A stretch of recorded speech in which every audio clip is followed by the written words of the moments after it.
A fire spread out, and it quickly began to spread.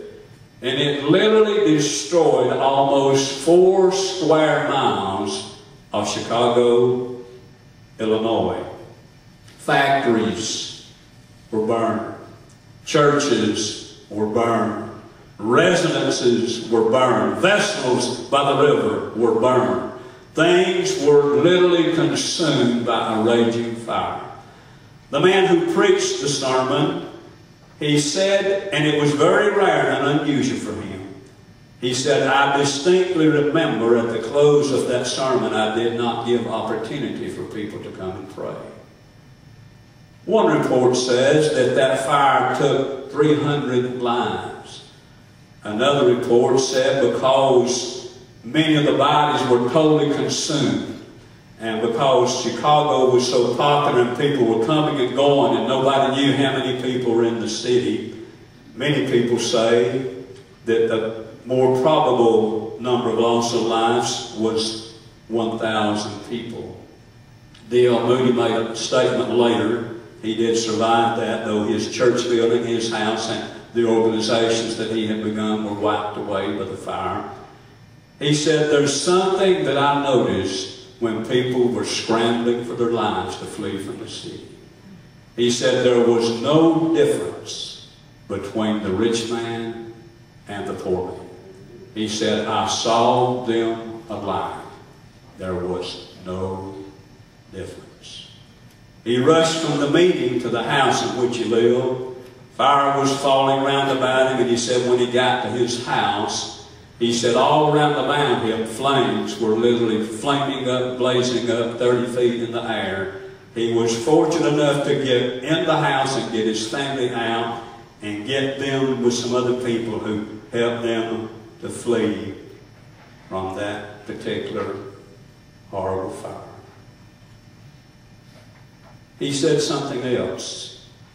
He said, I believe when I witnessed this fire, he said, I think I got a glimpse of what Judgment Day will be like. How is it in that world beyond this life? There's no party there. Never one party will human beings have in hell. The only party that will be going on will be the party of the forces of evil. There will never be any pleasure in hell, despite popular opinion. Not one pleasure will there ever be in hell. In the book that Bill Wise wrote, and says he literally was taken there and was allowed to come back for a witness, he said the place was so hot that I could not understand how I was still alive, but life ceases to pass away. It is eternal. He said it is a place of intense, fervent heat. That's what the Bible says that he is. He says the gasp for one breath is a challenge and hard to do. There will be no water in hell, but there will be a tremendous thirst. If you should choose to go there, though your earthly body will have perished, you will be as much alive as you are now, and you will still be able to see. You will still be able to hear. You will still be able to think. You will still be able to remember. And you will literally be in a place that the Bible calls a place of torment.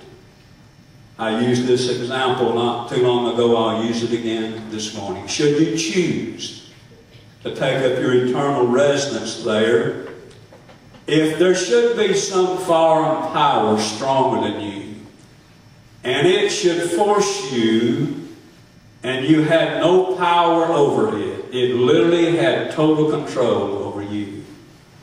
If you were forced to place your hand on a very hot, heated eye of an electric stove or a gas range or in some fire, in some oven, and only your hand was forced to be put there, how would it be with you 5 minutes after your hand had been placed in that heat and in that fire? Several things would happen in that fire. The stench of human flesh would become reality. Pain would be beyond anything probably you have ever experienced in this life. And then that hand would literally begin to fall off the bone, and if it was kept there long enough, even the bones would be incinerated or they would die. Now, the good news in that, if you ever were put in a situation like that, very possibly you could not stand 5 minutes of that. There's no pain remedy in hell. There's no pain medication there. Very possibly, if you were in a situation like that, because your body could not stand it, you would faint. You would just go into a coma, and you would be out of it. You wouldn't know what was going on. That would be a blessing should you ever be in a situation like that. Now, it's not that way in hell.